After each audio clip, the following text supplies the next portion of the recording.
Please be seated. The sitting is open.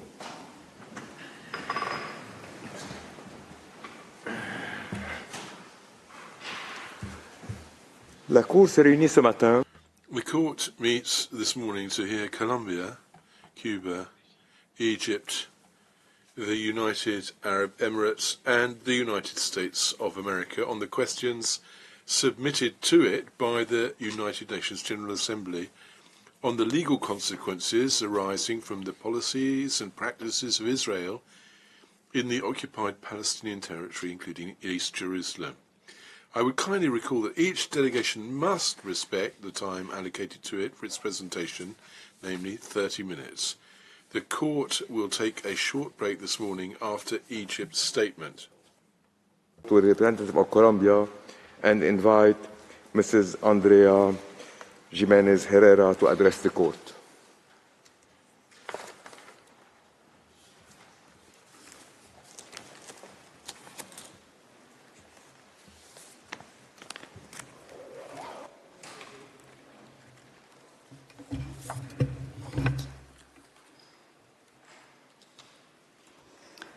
Mr. President, members of the court, it is a great honor for me to address the court on behalf of the Republic of Colombia in these proceedings.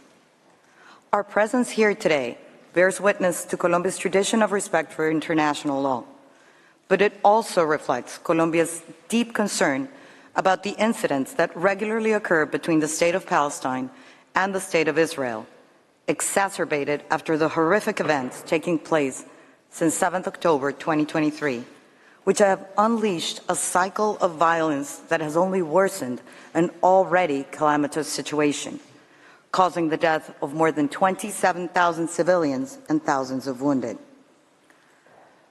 Colombia rejects any recourse to violence or unilateral acts that lead to a higher level of confrontation. We also believe that holding states accountable for violating international law, especially when their actions bring about dire humanitarian consequences, is a sign of respect for the rule of law.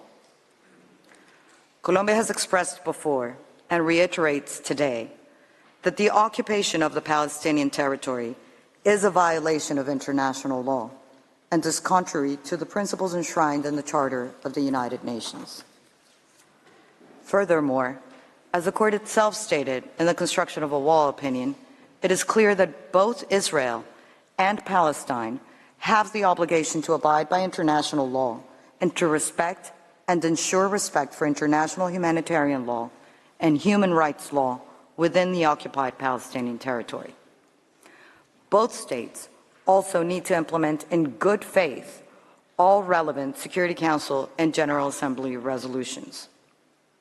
Additionally, Colombia fully shares the court's view in its advisory opinion on the construction of a wall to the effect that the United Nations and the General Assembly in particular need to redouble efforts to encourage a negotiated solution to the outstanding problems on the basis of international law and with the purpose of the establishment of a fully viable Palestinian state existing side by side with Israel and its neighbors, fostering peace and security in the region.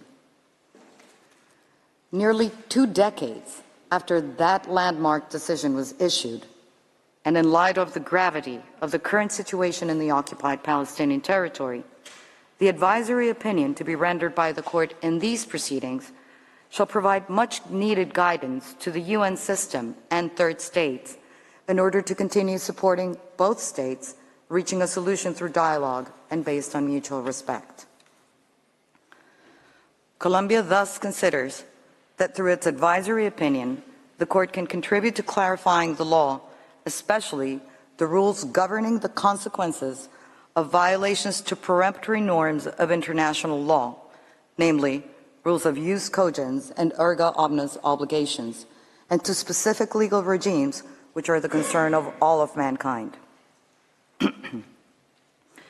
Mr. President, I will begin by referring to the issue of the jurisdiction of the court to render the requested advisory opinion.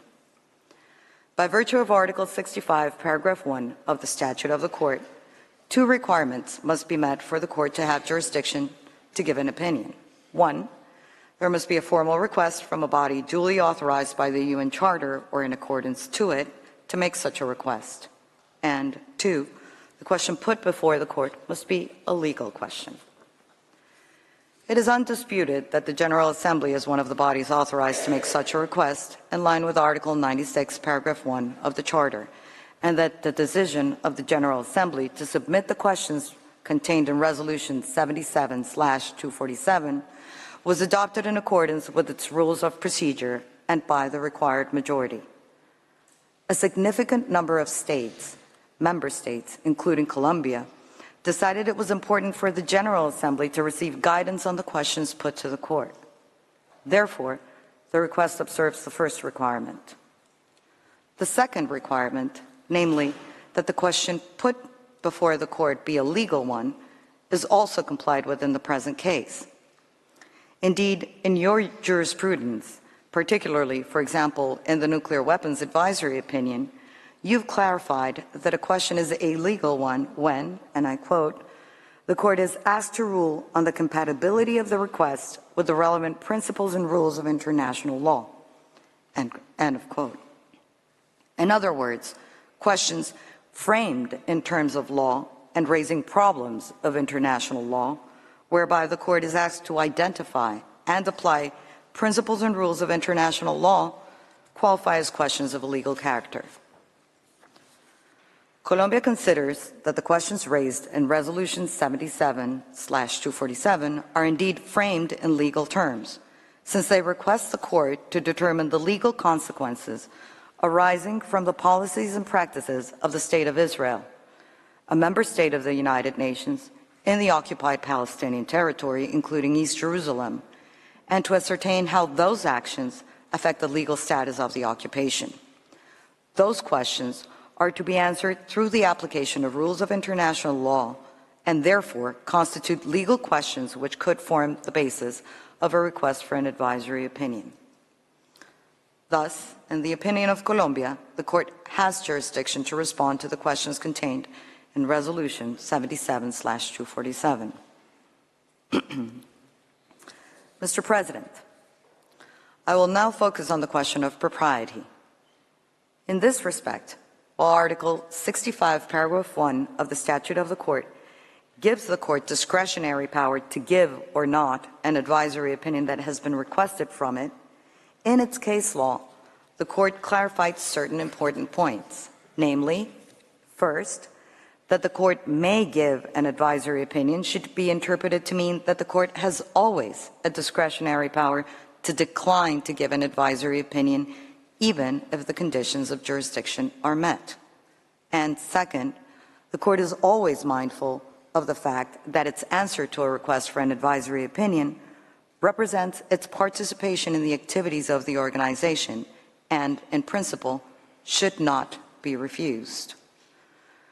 While certain states have expressed opposition to the request by the General Assembly, the reasons argued are, for the most part, quite similar to those dismissed by the court in its advisory opinion on the construction of a wall.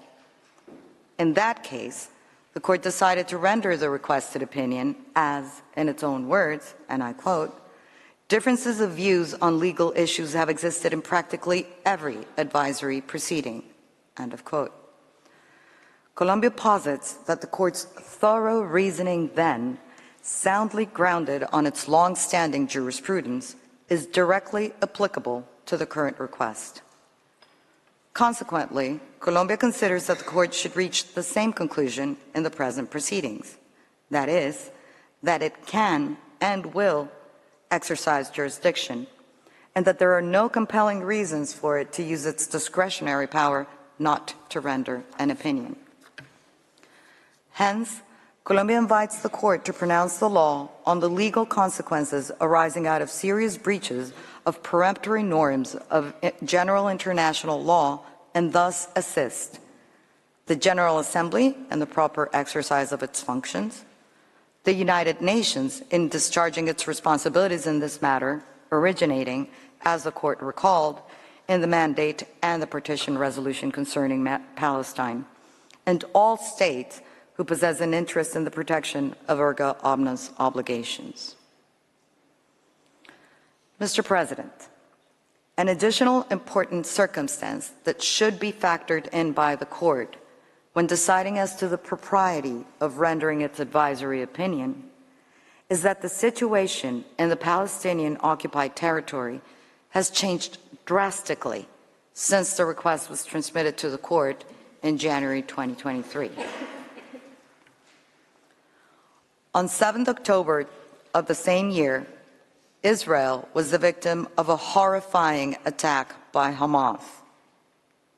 We all know the scale and the magnitude of Israel's reaction to the attack. The court itself has already been confronted with the veritable map of horror and devastation which the Gaza Strip has become as a result of the total war and scorched earth policies unleashed by the government of Israel. Indeed, in several passages of its order of 26 January concerning provisional measures in the case brought by South Africa against Israel on 29 December 2023, the court took judicial notice of some details of this dire situation. To quote just one of such passages in the court's own words, the court considers that the civilian population in the Gaza Strip remains extremely vulnerable. It recalls that the military operation conducted by Israel after 7 October 2023 has resulted, inter alia, in tens of thousands of deaths and injuries and the destruction of homes, schools, medical facilities, and other vital infrastructure, as well as displacement on a massive scale. The court notes that the operation is ongoing and that the Prime Minister of Israel announced on 18 January 2024 that the war will take many more long months. At present, many Palestinians in the Gaza Strip have no access to the most basic foodstuffs, potable water, electricity, essential medicines, or heating. End of quote. Evidently, the factual matrix of that case and the background of these advisory proceedings are not identical. And in particular, the request by the General Assembly has a wider scope than South Africa's application in at least two respects. One, in that the requested advisory opinion refers to the policies and practices of Israel in the whole Palestinian occupied territory and not only in the Gaza Strip. And two, in that it covers all actions that Israel carries out in such territory and not only the actions and omissions by state agents that, according to the applicant in the contentious case, amount to genocide. But the point remains that those policies and practices, which in Colombia's view contravene essential norms of international law, have taken a turn for the worse as a result of Israel's military campaign unfolding in Gaza, today a place of death and despair that, in the words of an impartial source, has simply become uninhabitable. Colombia respectfully submits that the court should not underestimate the fact that the situation in Gaza has become more deadly over the past months, and therefore the legal consequences of such actions must be even more serious today than in the world we were living before this bloodshed started.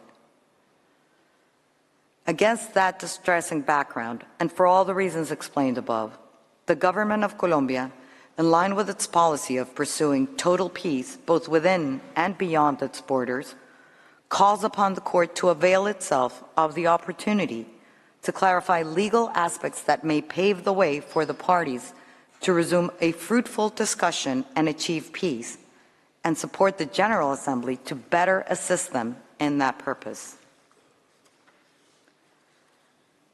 Mr. President, let me address now the questions submitted to the court by the General Assembly. The questions relate to the legal consequences arising from Israel's ongoing violation of the right of self-determination of the Palestinian people as a result of its prolonged occupation, settlement, and annexation of the Palestinian territory occupied since 1967, and for all states and the United Nations from this ongoing occupation. In order for the court to rule on those questions, it must first determine, 1, whether Israel is violating the right of self-determination of the Palestinian people, and 2, whether Israel's prolonged occupation, settlement, and annexation of the Palestinian territory since 1967 is in violation of international law. An answer in the affirmative to both questions will then enable the court to address the ensuing legal consequences. With regard to the first issue, as mentioned, in the Wall Advisory Opinion, the court stated that Israel is bound to comply with its obligation to respect the right of the Palestinian people to self-determination, and in doing so, it is obliged to respect international humanitarian law and international human rights law. The General Assembly routinely reaffirms such right by means of an annual resolution on the matter. Regarding the second point, Israel's prolonged occupation and further annexation of the Palestinian territory is in manifest violation of the rule of international customary law, which clearly prohibits the acquisition of territory by force. It also blatantly ignores the UN Charter and the findings of this court in its advisory opinion on the Wall case. An occupation that includes the annexation de facto of the occupied territory amounts, in Colombia's view, to an illegal acquisition of territory by use or threat of force and to a denial of the right of self-determination. Furthermore, the occupation violates peremptory norms of general international law. In addition, as the court recalled in its 2004 advisory opinion, Israel's policies and practices involving the establishment of settlements in the occupied Palestinian territory are contrary to the terms of Article 49, Paragraph 6 of the Fourth Geneva Convention, to which Israel is a party. Given that the Israeli occupation has, since its onset, been acquisitive in nature, and consequently, its policies and practices in furtherance of that occupation have resulted in imposed persecution, racial discrimination, and apartheid over the Palestinian people, it can only be found to be in breach of various international legal obligations incumbent upon Israel.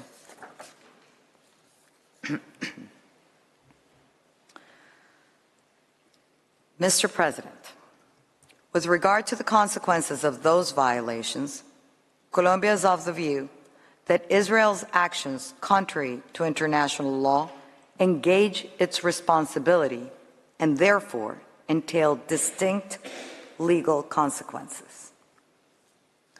First of all, Israel is obliged to cease its violations and to return to a situation of compliance with the obligations it has breached. Consequently, Israel is bound to put an end to the prolonged occupation, settlement, and annexation of the Palestinian territory. It must do so unconditionally, immediately, and completely. It must cease the continuing internationally wrongful acts and should offer appropriate assurances and guarantees of non-repetition. Israel also must respect international humanitarian law and international human rights law vis-à-vis the Palestinian people. Moreover, Israel must make reparations for the damage caused. The Court's jurisprudence on the essential forms of reparation and customary law is clear. Israel likewise has an obligation to compensate, in accordance with the applicable rules of international law, all natural or legal persons having suffered any form of material or immaterial damage as a result of its occupation upon the Palestinian territory. Israel also has violated erga omnes obligations. And as the court indicated in the Barcelona traction case, such obligations are, by their very nature, the concern of all states. And I quote, in view of the importance of the rights involved, all states can be held to have a legal interest in their protection. End of quote. Given the character and the importance of the rights and obligations involved, it follows that all states are under an obligation not to recognize the illegal situation resulting from the occupation of the Palestinian territory. They are also under an obligation not to render aid or assistance in maintaining the situation created by such occupation. As the court has asserted, and I quote, it is also for all states, while respecting the UN Charter and international law, to see to it that any impediment to the exercise by the Palestinian people of its right to self-determination is brought to an end. End of quote. Finally, Colombia believes that states must cooperate within the multilateral framework of the United Nations. In the present situation, the organization, and especially the General Assembly and the Security Council, should consider what further and urgent action is required to bring to an end the illegal situation resulting, in the instant request, from Israel's illegal occupation. The court's guidance is crucial for that purpose. Mr. President, to conclude, Colombia respectfully calls upon the International Court of Justice to give the advisory opinion requested by the General Assembly. Ultimately, what is at stake here is ensuring the safety and, indeed, the very existence of the Palestinian people, bearing in mind the real and imminent risk of irreparable prejudice to the rights of Palestinians as a consequence of Israel's occupation, as has been fully documented by international agencies, United Nations organs, and even recently recognized by the court itself. As the court stated 2 decades ago, and one of its members recently recalled, and I quote, the United Nations has a permanent responsibility towards the question of Palestine until the question is resolved in all its aspects in a satisfactory manner in accordance with international legitimacy. End of quote. And so does the court as the principal organ, judicial organ of those United Nations. Thank you, Mr. President, members of the court. This concludes my presentation on behalf of the Republic of Colombia. I thank the delegation of Colombia for its presentation. I invite the next participating delegation, Cuba, to address the court. I call upon Her Excellency Ana Yancy Rodriguez Camello to take the floor.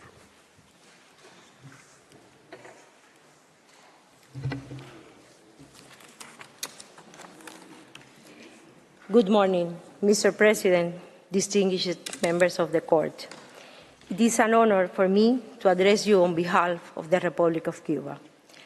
On July 2023, the Republic of Cuba presented its written submissions as part of the advisory opinion on the legal implications resulting from Israel's practices and policies in the occupied Palestinian territories.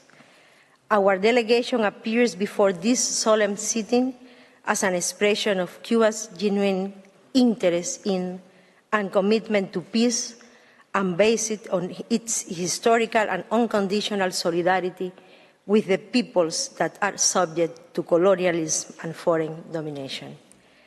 The Palestinian people, its girls, boys, women, and civilian population as a whole, continue to be massacred due to the illegal use of force by Israel, the occupying power.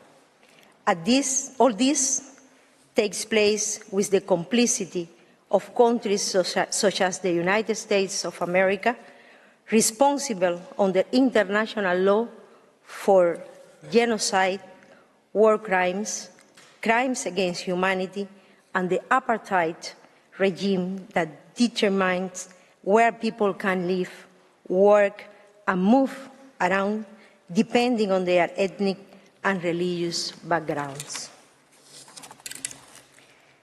Members of the court, we and you bear the high moral, historical, and legal responsibility to pronounce ourselves in a clear, transparent, and forceful manner on the ignominious situation of the Palestinian people and to demand international responsibility for what is happening in the occupied territories. The current context highlights the importance of the question circulated by the UN General Assembly Resolution 77/247. The presentation of the Cuban delegation has been structured as follows. In the first part, we will discuss the essential legal elements that should serve as the basis for establishing the international responsibility of the occupying power and all other international actors involved.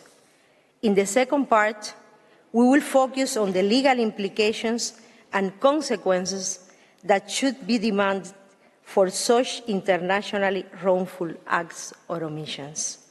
Finally, on behalf of the Republic of Cuba, I will present our conclusion on these proceedings. Referring to the first part, the violation of the ban on the threat or use of force, equal rights, and free determination of peoples have been amply documented before the international community and this very court. Israel's occupation of Palestinian territories is an international wrongful act, the reiteration and duration of which aggravate the responsibility of the occupying power before the Palestinian people and the international community. The prohibition to acquire territories by threat or the use of force is a rule of customary international law with broad regulatory and jurisdictional recognition.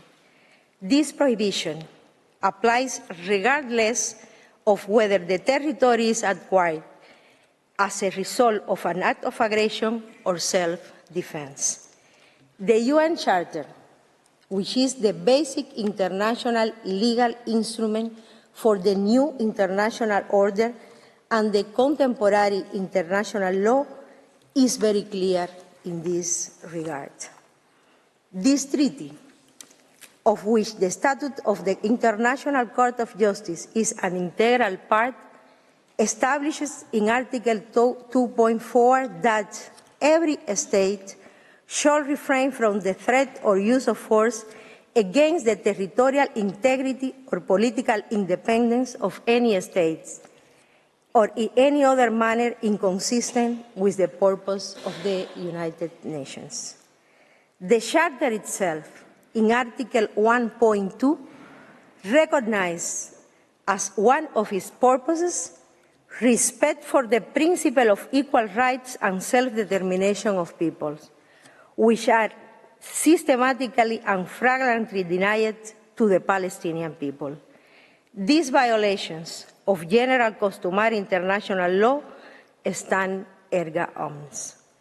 In relation to the specific question before the International Court of Justice, it should be pointed out that since the adoption of Resolution 242/1967 of the Security Council, it was agreed that Israel's armed force would withdraw from all the territories occupied during the 1967 conflict and that the 1949 Green Line would be recognized as the demarcation of the borders between Israel and Palestine. The occupation of the Palestinian territories is also considered as a wrongful act of annexation in accordance with the provisions contained in Resolution 476 and 478 of 1980 and 497 of 1981 of the Security Council, which state that the acts of Israel oriented to the annexation of East Jerusalem and the Golan Heights are null and void and should not be recognized by states. These spurious attempts have also included maneuvers to change the international status of the Holy See of Jerusalem.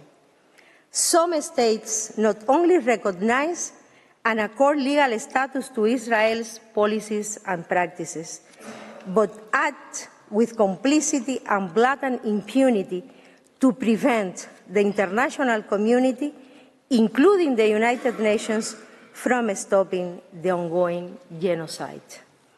Under the declaration of the granting of independence to colonial countries and peoples, adopted by UN General Assembly Resolution 1514, the Palestinian people have the inalienable right to determine their own political, economic, and social destiny. This is in keeping with the recognition of equal rights and self-determination of peoples, peremptory norms endorsed in the UN Charter, the Human Rights Covenants, and the Declaration on Principles of International Law concerning friendly relations and cooperation among states, in conformity with the Charter agreed upon by UNGA Resolution 2625. The presence of Israeli settlements in the occupied territories, the forced changes to the demography of the Palestinian people through land occupation and forced displacement of people, the construction of the separation wall, the control exercised over their natural resources, and the restrictions imposed on their mobility undermine and deny the ability of Palestinians to exercise their right to self-determination. Israel is also in violation of Resolution 242/1967 of the Security Council and the Oslo Accords. These agreements state that no party shall commence or take any step that would modify the status of the West Bank and the Gaza Strip pending to the outcome of negotiations on the permanent status. The destruction and appropriation of property in occupied territories, which are not justified by military necessity and are carried out on a large scale, unlawfully and arbitrarily, constitute grave breaches of the Fourth Geneva Convention relative to the protection of civilian persons in time of war, and therefore constitute a war crime. The Palestinian question demands a clear statement on the legal implications resulting from the non-applicability and violations of the Fourth Geneva Convention.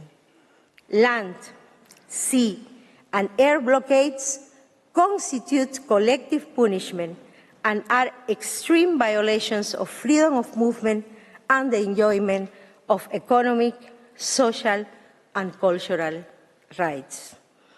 Collective punishment is expressly prohibited by international humanitarian law and is incompatible with several international human rights law provisions. The written submission presented by Cuba to this court provides well-documented evidence, particularly the serious violations of the Convention on the Prevention and Punishment of the Crime of Genocide.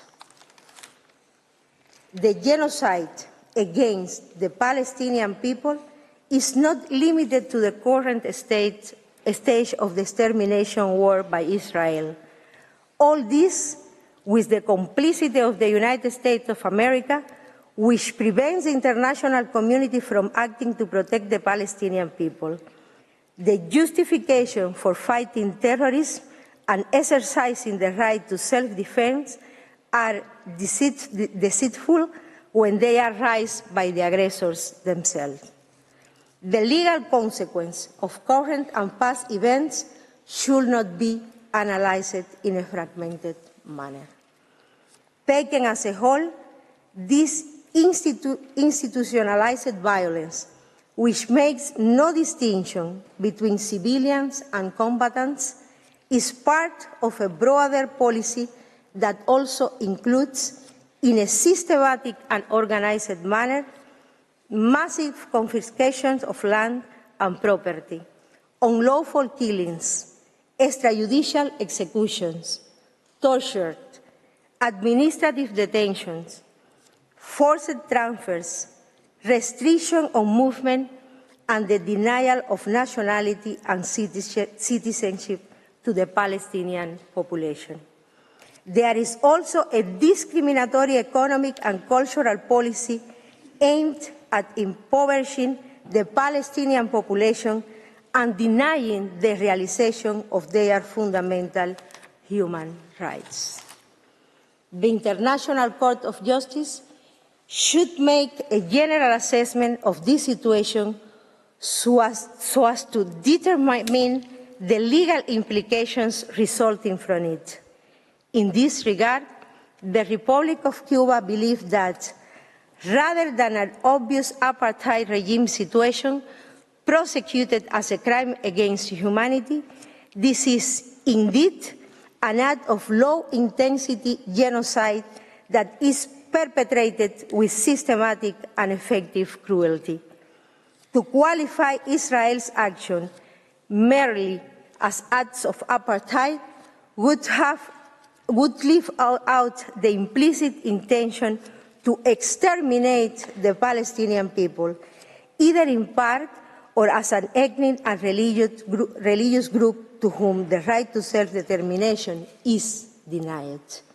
In case there was any doubt about the arguments that Cuba presented to the court in its brief, the current situation that is taking place in the eyes of all confirms the ongoing genocide.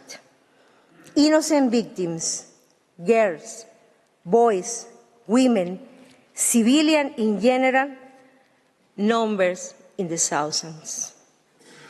For the Genocide Convention to apply, the life of one single victim or the incitement, attempt, or conspiracy to commit such acts would be enough. The Convention Against Genocide also punishes the accomplices and instigators, those who veto decisions and prevent the international community and the United Nations from taking action, those who oppose an immediate ceasefire and the delivery of humanitarian aid, those who, for years, have supported each and every one of the policies and practices of Israel, the occupying power, which deny the existence of the Palestinian people and their rights. This agenda, to a large extent, has advanced in the course of time. We are convinced that this court should not wait for the complete extermination of an entire nation before ruling on the matter. That was the intention of the UN General Assembly in requesting the advisory opinion. The terrible situation currently facing the Palestinian people is a reminder of the urgency of a clear and consistent statement on the questions submitted to the consideration of the court.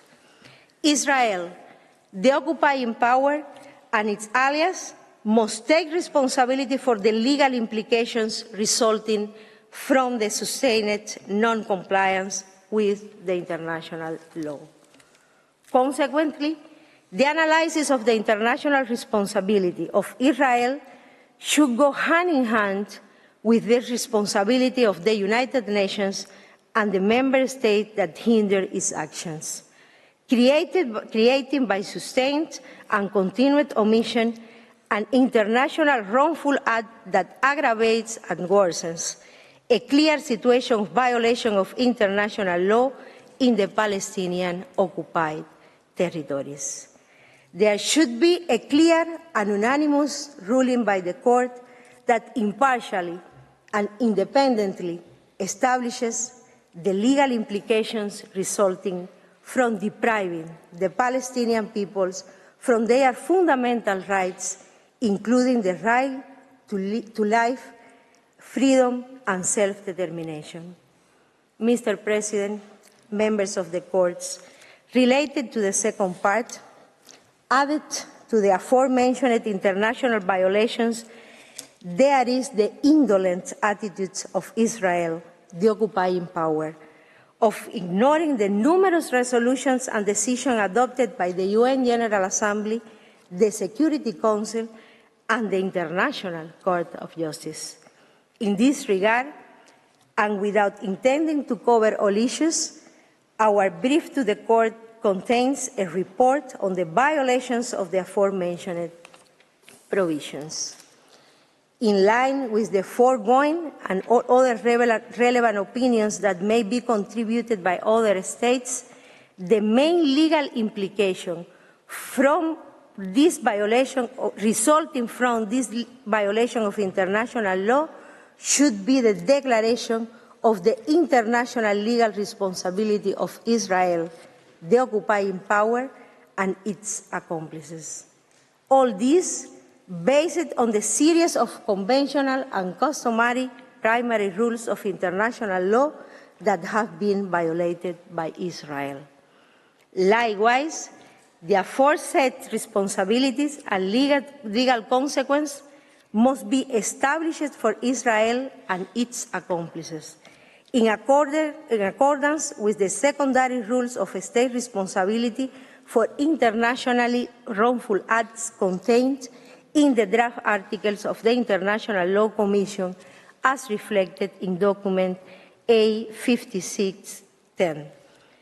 It would be appropriate for the Court to provide in its advisory opinion that the international responsibility of Israel covers all illicit acts or omission of its state bodies, and those executed by persons or entities exercising powers of public authority, acting in the absence of official authorities or under the guidance or control of the occupying power. These secondary rules that govern the international responsibility of states clearly establishes the guidelines to determine the legal implication of the internationally wrongful act. This would motivate a strong ruling by the Court, indicating the immediate obligation of all states, in particular the occupying power, to comply with the conventional and customary norms flagrantly and systematically violated in the Palestinian territory, including the cessation and non-repetition and reparation for the damage caused to the Palestinian people referred to, respectively, in Articles 29, 30, and 31 of the draft Articles on Responsibility of States.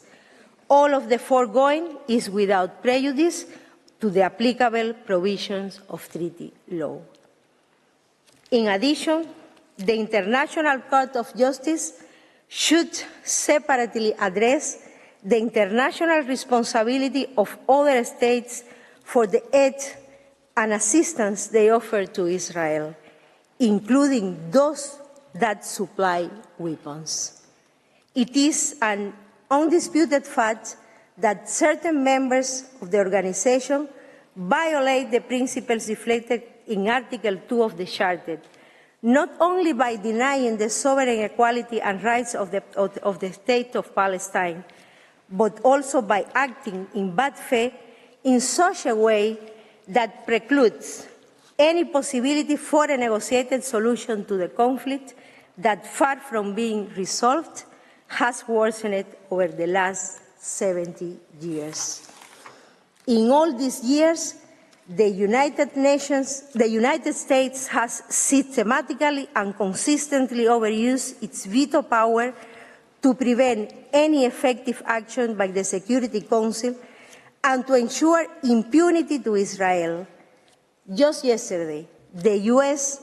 vetoed for the 48th time a Security Council resolution related to the Palestinian question. The International Court of Justice should emphasize the scope of Article 2.5 of the UN Charter, which states that all members shall refrain from giving assistance to any state against which the United Nations is taking preventive or enforcement action. This entails the obligation of all states to abide by the decisions adopted by the organization as a whole, particularly when the Security Council remains passive by the indolent attitude of one of its permanent members, the United States of America. And the United Nations General Assembly has continuously and categorically taken a stand on this question, supported by the International Court of Justice. Mr. President, members of the courts, to conclude, and based on the foregoing and especially taking into account the unbearable situation of the Palestinian people, the Honorable International Court of Justice should take a stand in the clearest, strongest, and most forceful legal terms in support of international law. The advisory opinion should establish the legal implications for Israel, other states, and the United Nations for the violation of the norms against the threat or use of force, equal rights and self-determination of people, as well as of the main international human rights instruments, the Geneva Convention on the Protection of Civilian Persons in Time of War, the Convention on the Prevention and Punishment of the Crime of Genocide, and the continued non-compliance with decisions of the UN General Assembly, Security Council, and the International Court of Justice.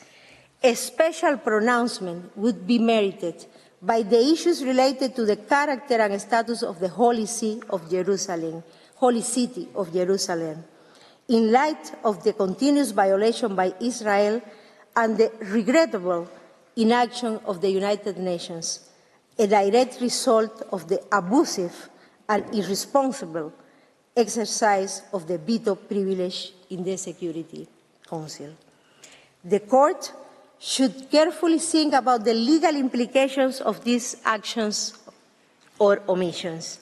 We understand that once the Court has declared the existence of a situation of violation of international law, for example, the commission of a crime of genocide, war crime, or crime against humanity, there should be clear legal implications for all states that act in a way that ignores or undermines the decision or opinion of the Court. Actions or omissions that support violations of general international law should be held to be incompatible with the exercise of any international privilege. Honorable magistrates, it is up to the International Court of Justice to render the peace and justice that the Palestinian people deserve, without political double standards. That is the reason why the delegation of the Republic of Cuba respectfully requests the prompt issuance of an advisory opinion against the many years of genocidal impunity, clearly stating the international implications and responsibilities of those who, on one way or the other, contribute to the extermination of the Palestinian people. The international community requires a pronouncement that makes it clear to those responsible that today they may use their force against the innocent civilians, but this force will not be enough to spare them from justice. I thank you very much. I thank the delegation of Cuba for its presentation. I invite the next participating delegation, Egypt, to address the court and call Ms. Jasmine Musa to the podium.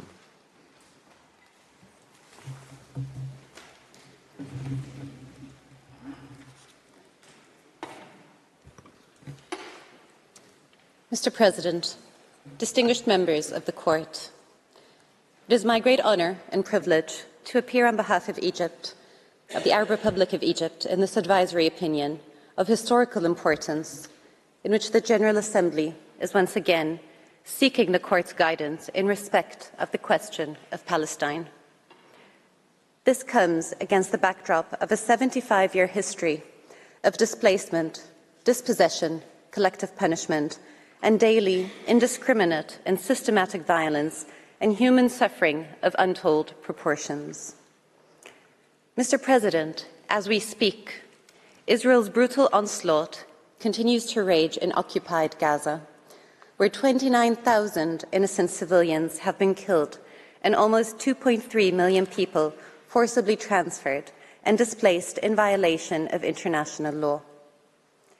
Israel is deliberately and wantonly creating conditions of life that are intended to make life in Gaza impossible, imposing siege and starvation, including by impeding humanitarian access and the distribution of relief through constant obstruction and bombardment.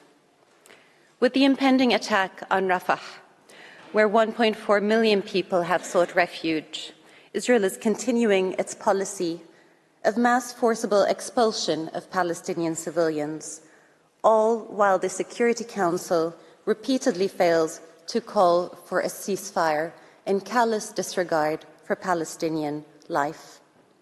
Simultaneously, Israel is continuing its illegal practices in the West Bank, scaling up attacks, access restrictions, punitive house demolitions, and supporting settler violence that has displaced entire communities. Increased settlement activity continues to erode the basis for a two-state solution, dimming prospects for a lasting peace in the region. These ongoing, grave violations of international law by Israel, the occupying power, are part of a wider policy that seeks to dispossess the Palestinians of their land and assert Israeli sovereignty over it. This is manifestly illegal and renders the occupation as a whole unlawful. It is shocking that at this critical moment, some states would rather see this court abscond its responsibility as the principal judicial organ of the United Nations by declining to render this advisory opinion. What message does this send about these states' respect for international justice and the rule of law? Mr. President, I will focus my statement on four main points, namely, number one, the Court's jurisdiction and competence, the legal framework for assessing Israel's prolonged and illegal occupation, which violates non-derogable principles of international law, the purported justifications of self-defense or military necessity, and finally, I will conclude on the legal consequences and a summary of Egypt's submissions. First, on the matter of jurisdiction and competence, the small number of states objecting to the Court's exercise of jurisdiction have variously argued that the request is politically motivated, instrumentalizes the Court, circumvents the consent of Israel, covers too vast a scope, or will prejudice the peace process and negotiations between the parties. Let me recall that the Court has repeatedly and consistently rejected such arguments. In the Kosovo advisory opinion, the Court did not concern itself with the motives which may have inspired the request or the political implications of its opinion. Since the General Assembly is duly authorized under Article 96(1) of the UN Charter and brought forth its request through a validly adopted resolution, the request, in the Court's own words, in principle, should not be refused. In the nuclear weapons and Chagos advisory opinions, the Court refused to second-guess the decision of the General Assembly, stating that it has the right to decide for itself on the usefulness of an opinion in light of its own needs. Distinguished members of the Court, the General Assembly has turned to this august Court with what is manifestly a legal question, seeking a legal answer that would indisputably assist in discharging its functions. Allow me to recall that this very Court, in the Wall opinion, affirmed the UN's permanent responsibility for the question of Palestine until such time as it may be resolved in all its aspects in a satisfactory manner in accordance with international legitimacy. In the Wall opinion, the Court found no merit in the proposition, echoed by some in these proceedings, that the ongoing negotiations constituted a compelling reason to decline its competence. It reached a similar conclusion in the Nuclear Weapons Advisory Opinion after noting that its opinion would have relevance for the continuing debate on the matter in the General Assembly and would present an additional element on the matter. Indeed, rather than prejudicing the peace process, the present advisory opinion serves not just as an additional element, but rather an essential one for the General Assembly to continue to carry out its role in relation to the Palestinian-Israeli conflict. This is absolutely critical given the complete absence of any real prospect for a peaceful solution. The Court could not possibly turn its back on this wealth of jurisprudence or disregard the many compelling reasons for it to honour the General Assembly's request. As summarized so aptly by the representative of Palestine, the Middle East region yearns for peace and stability and a just, comprehensive and lasting resolution to the Palestinian-Israeli conflict based on the principles of international law and the establishment of a viable Palestinian state on the pre-1967 lines, with East Jerusalem as its capital. The legal determination by the Court in the present advisory opinion is indispensable to guide the General Assembly and the international community to achieve this objective. Second, Mr. President, I turn to the question of the ongoing violation by Israel of the right of the Palestinian people to self-determination from its prolonged occupation, settlement and annexation of the Palestinian territory occupied since 1967. Distinguished members of the Court, Palestine has been subjected to the longest protracted state of occupation in modern history, as well as de facto and de jure annexation that confirm the unlawful nature of the occupation. Israel's persistent policy of implanting settlements in the West Bank and occupied Jerusalem for the purpose of creating facts on the ground and breaking up the territorial contiguity of the occupied territories is a blatant disregard for international law. 20 years ago, the representatives of the State of Palestine laid before this Court the facts of Israel's intensive settlement and colonization policy, which had, at the time, transferred 400,000 illegal settlers to the occupied Palestinian territories. Today, that number stands at 750,000, deliberately and permanently altering the status of the occupied territories. In addition to the policy of de facto annexation, Israel purported to annex East Jerusalem de jure through the basic law adopted by the Israeli Knesset in 1980, stipulating Jerusalem, complete and united, is the capital of Israel. The very limited number of states defending these policies advance two principal claims, namely that the legal status of occupation does not change if the occupation is prolonged or involves illegal violations of jus in bello, and that under jus ad bellum, Israeli occupation is lawful since, inter alia, relevant UN Security Council resolutions did not declare otherwise. Egypt submits that the proposition that occupation is merely a de facto situation whose legality cannot be called into question is seriously flawed. As highlighted by a number of participants, the legality of an occupation must be assessed by reference to the UN Charter and general international law. In fact, Israel's prolonged occupation violates a number of distinct legal regimes that exist and operate simultaneously and concurrently. These include, number one, the law of occupation, part of the jus in bello that was characterized by this court as intransgressible. Number 2, the jus ad bellum, and the peremptory prohibition of the acquisition of territory through force. Number 3, the principle of self-determination, also a peremptory norm of international law, described by this court as erga omnes and irreproachable in the East Timor case. And 4, the fundamental prohibition of racial discrimination, segregation, and subjugation. It is against this legal framework that the legality of Israel's policies and practices in the occupied Palestinian territories must be assessed. First, with respect to the jus in bello, it is a fundamental principle of international law that an occupying power is prohibited from changing the status of the occupied territory, as well as its annexation in whole or in part.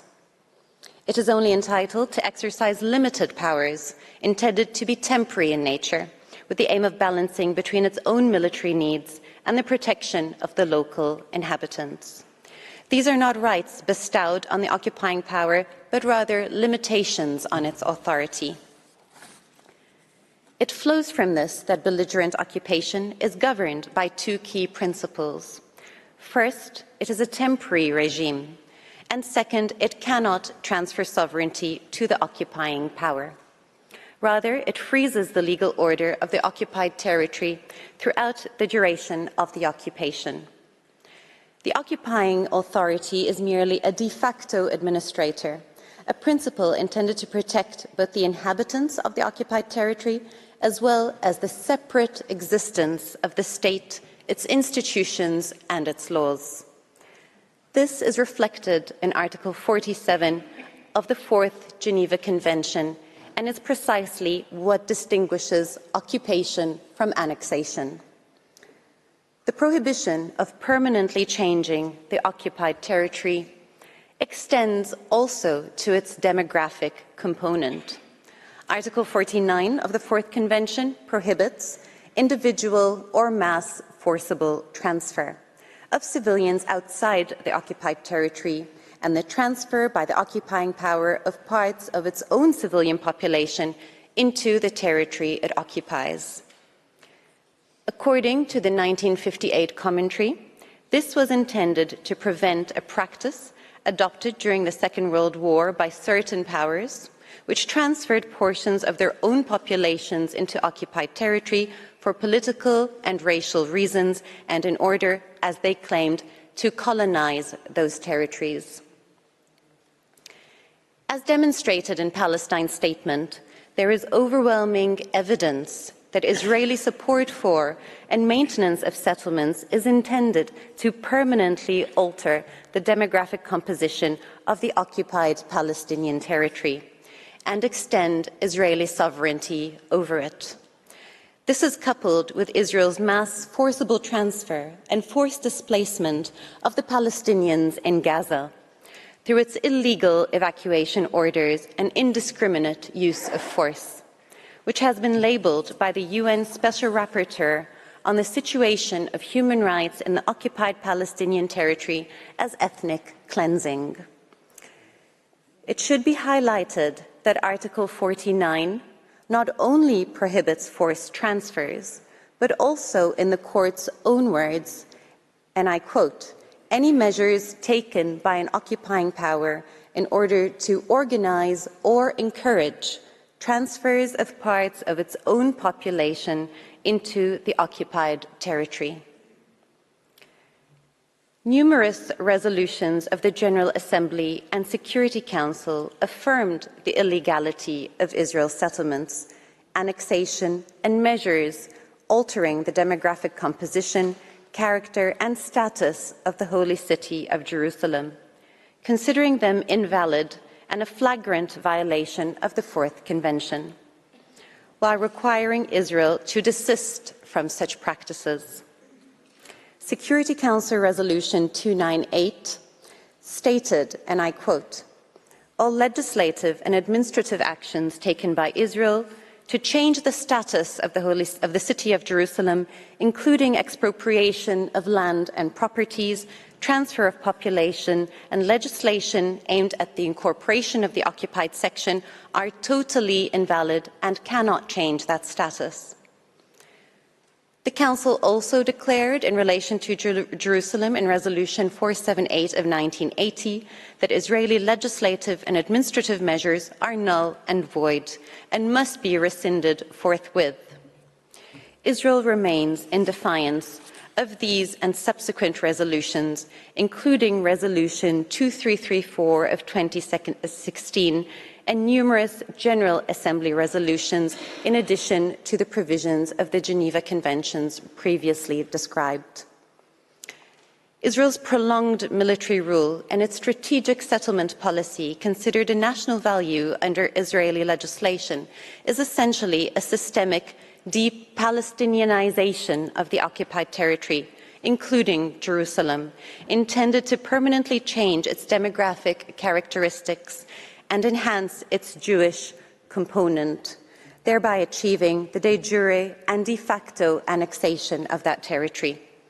This leads to the conclusion that Israeli occupation is, in fact, an illegal annexation, conquest, and de facto colonial endeavour.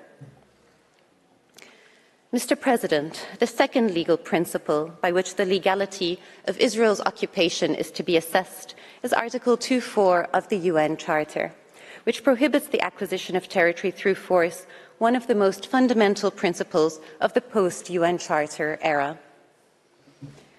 The vast majority of states participating in these proceedings submit that Israeli occupation, by virtue of its permanence, de jure and de facto annexation, manifestly violates the principle of inadmissibility of acquiring territory through force.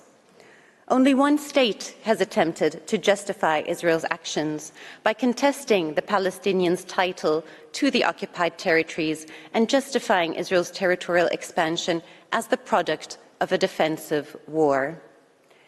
Egypt submits that these claims have no basis in fact or in law, and seek to derail the court by raising issues outside the temporal scope of this request. They are reminiscent of the archaic international law of the 19th century that justified territorial conquest through denying the sovereign status of colonized peoples, relegating them to the realm of terra nullius. There is also no support for the proposition that Israel was acting defensively in 1967. International law recognizes neither preemptive nor preventive self-defense, and the terms of the UN Charter on this matter are clear, requiring an armed attack to occur in order to trigger the right of self-defense. Israel's attack in 1967 was therefore not a defensive but an aggressive war. Even if the claim of self-defense were valid, which clearly is not the case, a decades-long occupation is not reconcilable with the customary international law conditions of necessity, immediacy, and proportionality. In any event, the issue is a moot one, as it is universally recognized that a state may not gain title to territory through any use of force, regardless of its purported legitimacy. These claims also find no basis in Security Council Resolution 242, which unequivocally recognized the inadmissibility of acquiring territory through force, demanding Israel's withdrawal from territories occupied in the recent conflict, and emphasizing the duty of all states to act in accordance with Article 2.4 of the Charter. Resolution 242 was reaffirmed by Resolution 338, while the inadmissibility of territorial acquisition through force was confirmed in at least 9 subsequent Security Council resolutions. In fact, Resolution 471 clearly stated, as far back as 1980, the overriding necessity to end the prolonged occupation of the Arab territories occupied by Israel since 1967, including Jerusalem. In Egypt's view, it is clear that under international law, the territorial status of the West Bank, including Jerusalem and the Gaza Strip, cannot lawfully be altered through armed conflict. Israel's protracted occupation, which is coupled with measures to permanently change the demographic characteristics of the occupied territory and annex part of the land de facto and de jure in violation of the cardinal principle of the prohibition of the acquisition of territory through force, is therefore illegal per se and an ongoing violation of international law. Distinguished members of the Court, the third legal principle against which Israel's conduct must be assessed is self-determination. Egypt submits that Israel's indefinite occupation amounts to a nullification and denial of the Palestinian people's inalienable right to self-determination. It is indisputable that this right, enshrined in Article 1(2) of the UN Charter and both human rights covenants, is a cardinal principle in modern international law. Its erga omnes character, confirmed by the Court in the East Timor case, entails that all states and international organizations have a legal interest and a duty in respecting and protecting this right. This Court already affirmed in the Wall Advisory Opinion the applicability of this right to the Palestinian people. Mr. President, Israel's indefinite occupation of the Palestinian territories is, as a whole, inconsistent with the principle of self-determination and breaches three salient aspects of this principle. First, it obstructs the Palestinian people from freely determining their political status, achieving independent statehood, sovereignty, and the right of return. Second, it deprives Palestinians of their right to pursue their economic, social, and cultural development. In gross breach of international law, Israel restricts Palestinians' access to Jerusalem's Christian and Muslim holy sites, notably Al-Aqsa Mosque, wantonly depletes Palestinian natural resources, imposes access restrictions to Area C, and obstructs the movement of goods and people between the West Bank and Gaza, stunting Palestine's economy and impeding the geographical unity of the State of Palestine. Third, the fragmentation and dismemberment of the occupied territories through Israel's settlements policy, the wall, and measures of de facto and de jure annexation are a blatant violation of the fundamental principle of the integrity of the self-determination unit. The territorial unit of Palestine includes both the West Bank, including the holy city of Jerusalem, and the Gaza Strip. Although Israel withdrew its forces from Gaza in 2005, it still retains effective control by, inter alia, exercising complete control over Gaza's airspace and territorial waters, the flow of people and goods in and out of Gaza, the Palestinian population registry, the tax policy, and transfer of tax revenues. Israel's continuing military incursions into Gaza, including the ongoing brutal assault, indicate Israel's continuing authority over the territory. Together, the West Bank and Gaza constitute a single territorial unit. This has been confirmed by numerous Security Council resolutions which refer to Gaza as an integral part of the territory occupied in 1967 and of the Palestinian state under the two-state solution. Egypt firmly denounces the ongoing obstruction of the Palestinian people's inalienable, permanent, and unqualified right to self-determination, a violation as argued by Palestine that is an essential feature of Israel's prolonged occupation. One only needs to look at Israel's vicious, wholesale destruction of Gaza today after years of imposing the medieval methods of siege and blockade to realize the extent of Israel's transgression of this principle. Israel's prolonged occupation is therefore illegal per se, and is an ongoing internationally wrongful act that must be immediately brought to an end by Israel by immediately ending the occupation. The fourth legal principle against which Israel's conduct must be assessed is the fundamental prohibition of racial discrimination, segregation, and subjugation. On a daily basis, under occupation, Palestinians face institutionalized discrimination and segregation under a dual legal system applying different laws to Palestinians and Israelis. Israeli military orders in the occupied territories entrench racial discrimination between Palestinians and Israeli settlers. Israel also implements de facto and de jure measures of racial discrimination, including in the areas of detention, criminal justice, housing, land confiscations, and house demolitions. How can such practices, which have been described by a number of participants as crimes against humanity, how can they be consistent with any notion of human rights and human dignity in the 21st century?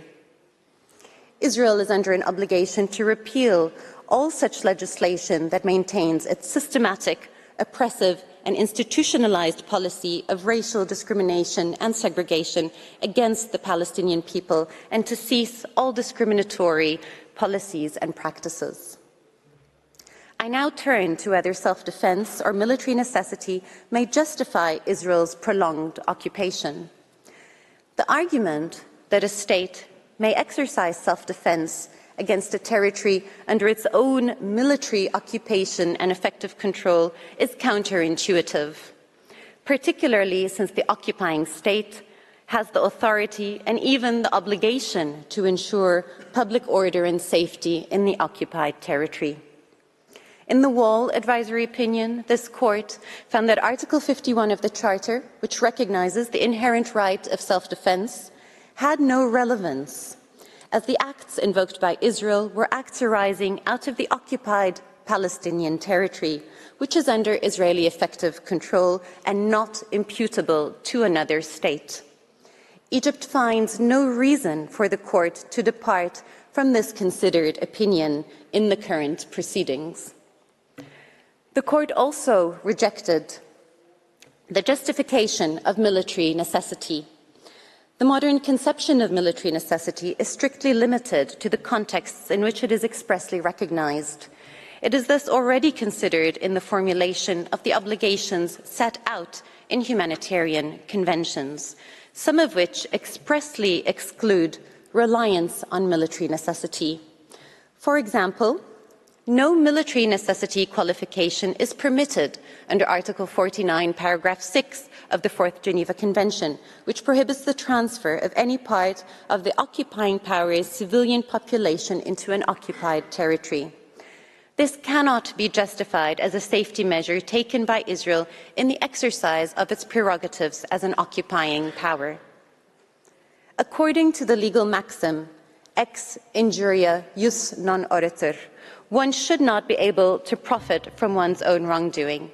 Israel thus cannot invoke self-defense to maintain a situation created by its own illegal conduct or to justify violations of peremptory norms of international law.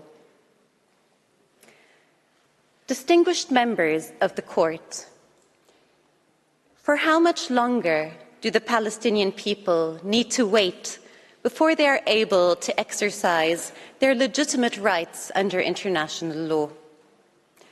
For how much longer will the United Nations continue to manage the humanitarian impacts of Israeli violations without addressing their root cause?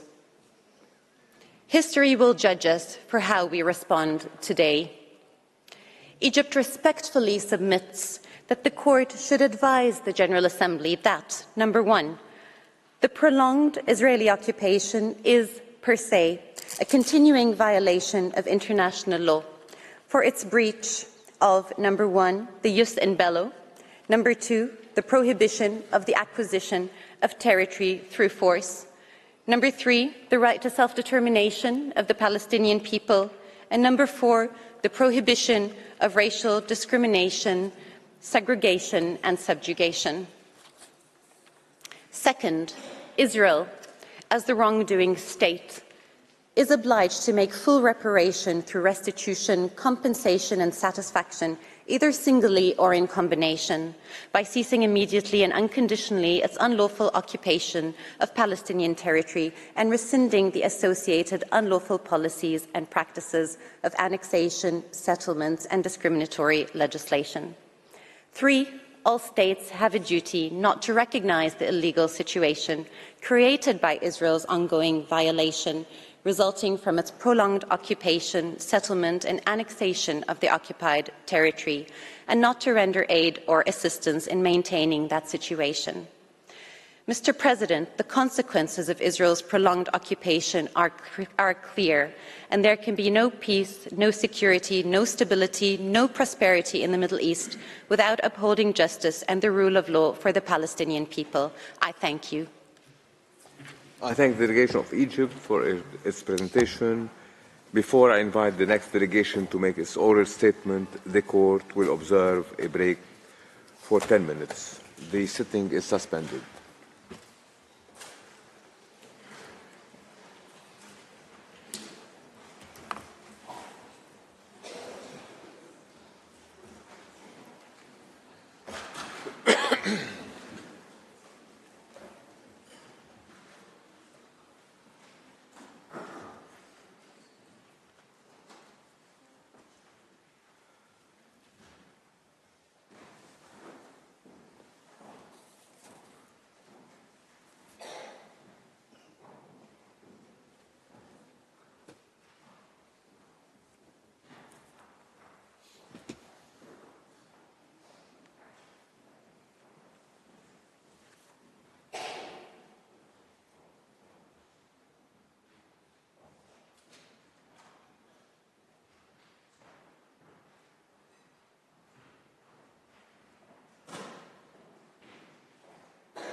Please be seated. The sitting is resumed.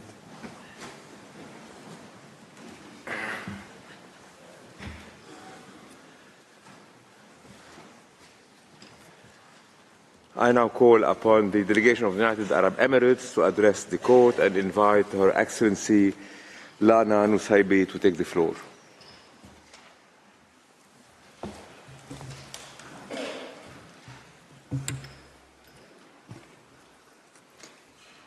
Mr. President, distinguished members of the Court, it is an honour and privilege to appear before you on behalf of the United Arab Emirates.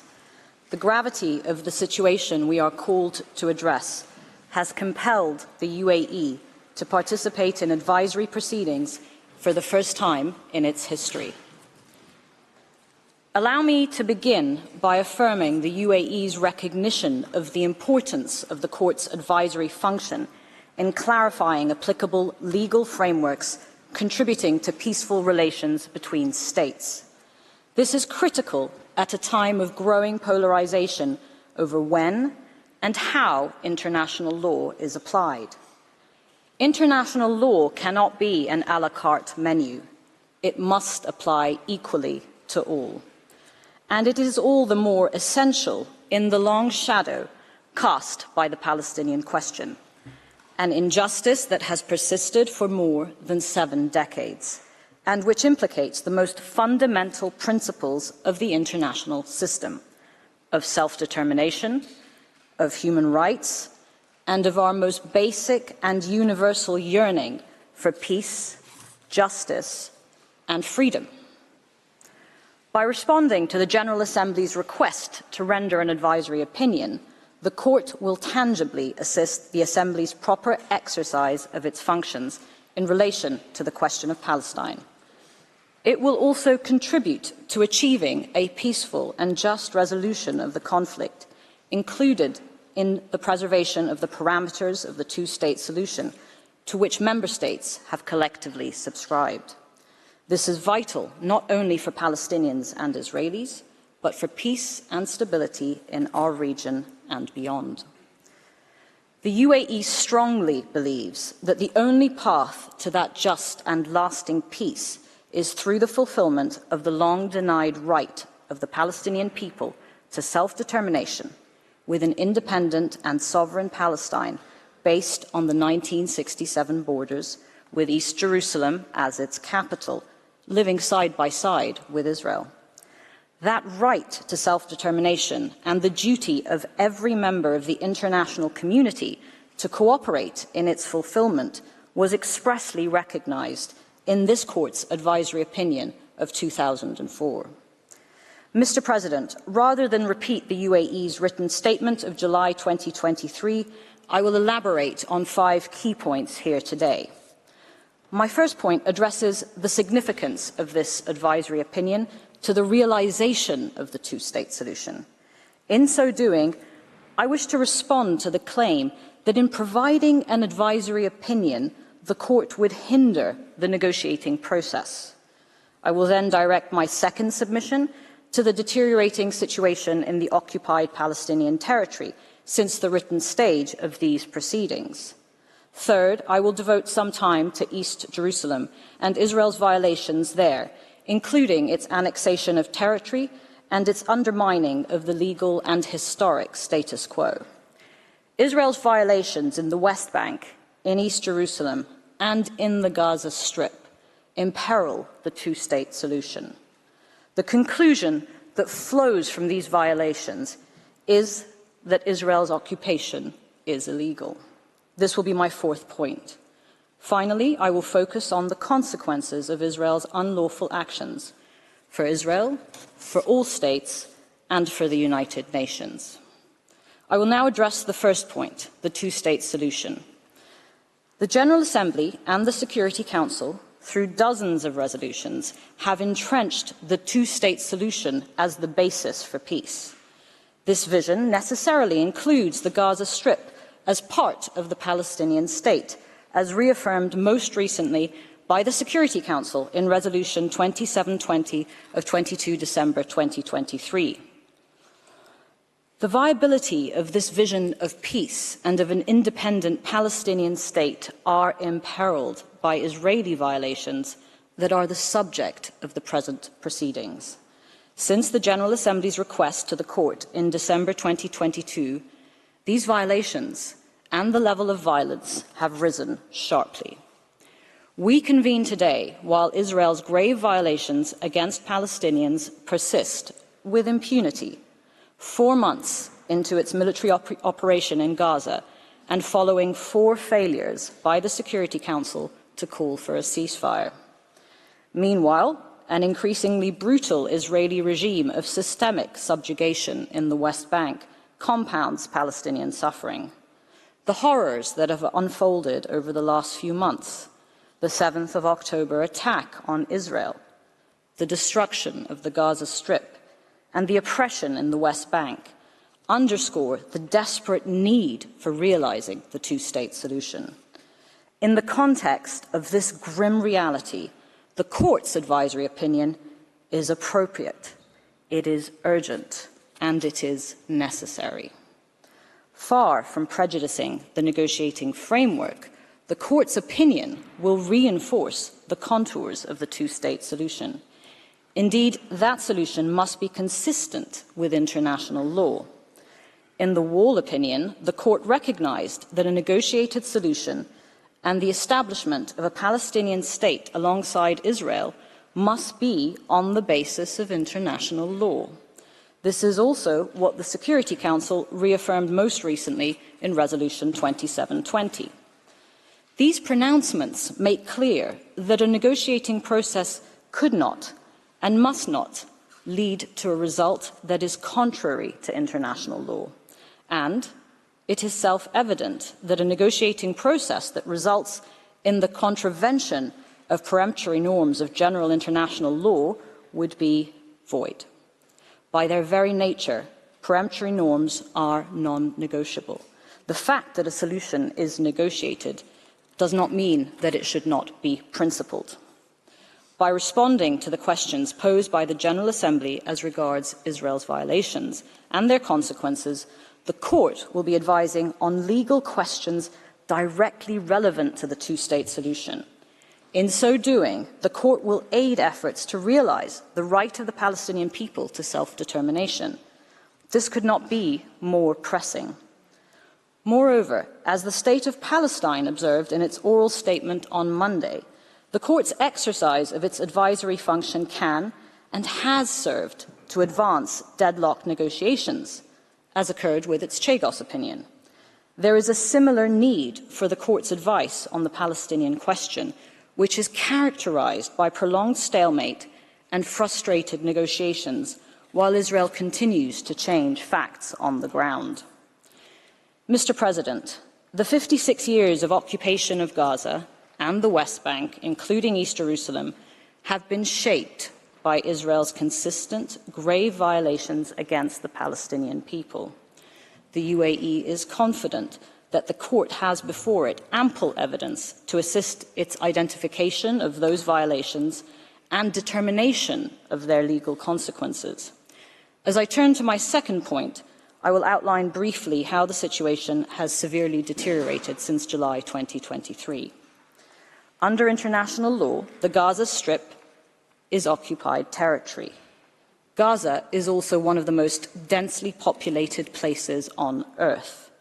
For over 4 months now, and after enduring 17 years of blockade, its population of over 2.2 million has been under siege, faced with severe restrictions on water, food, and other essential goods.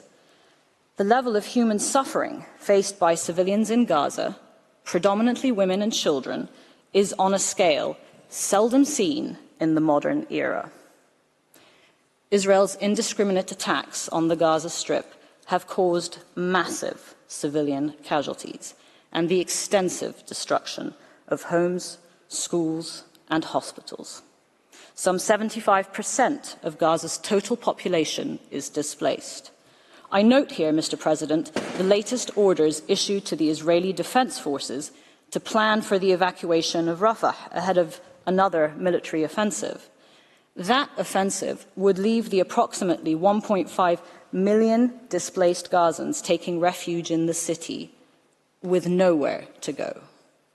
These plans have been met with the international community's resounding rejection. Israel has imposed a policy of collective punishment against the Palestinian people in violation of Article 33 of the Fourth Geneva Convention. Israel has repeatedly issued so-called evacuation orders that in effect seek to transfer Palestinians forcibly in violation of Article 49 of the Fourth Geneva Convention. Israel has also failed its duty of ensuring the food and medical supplies of the population in Gaza in violation of Article 55 of the Fourth Geneva Convention. Israel has further failed to protect the wounded and the sick in violation of Article 16 of the Fourth Geneva Convention. Each passing day is met with further violations of international humanitarian law. And while the eyes of the world are trained on its brutal military operation in Gaza, Israel's violations in the West Bank have intensified. As submitted to the court, a number of Israeli acts in the West Bank, including East Jerusalem, constitute grave breaches under the Fourth Geneva Convention. Israel's conduct also violates the right of the Palestinian people to self-determination, which lies at the heart of these proceedings. 2023 was by far the deadliest year for Palestinians in the West Bank since the United Nations began keeping records, more than tripling the previous high in 2022. 2023 also saw the highest levels of settler violence yet recorded by the United Nations. The freedom of movement of Palestinians has been severely impacted, including for Palestinian farmers seeking to harvest their lands in the West Bank. Demolitions of Palestinian property have also reached their highest levels. This puts into stark relief the magnitude of this latest iteration of the Israeli settlement enterprise that erodes key components of the Palestinian people's right to self-determination, including the denial of access to ancestral lands and control over natural resources. In addition, there has been an intensification of Israeli settlement construction that undermines the viability of the two-state solution. According to the Secretary-General, 2023 saw the highest reported level of Israeli approvals and support for settler housing in the West Bank, including East Jerusalem.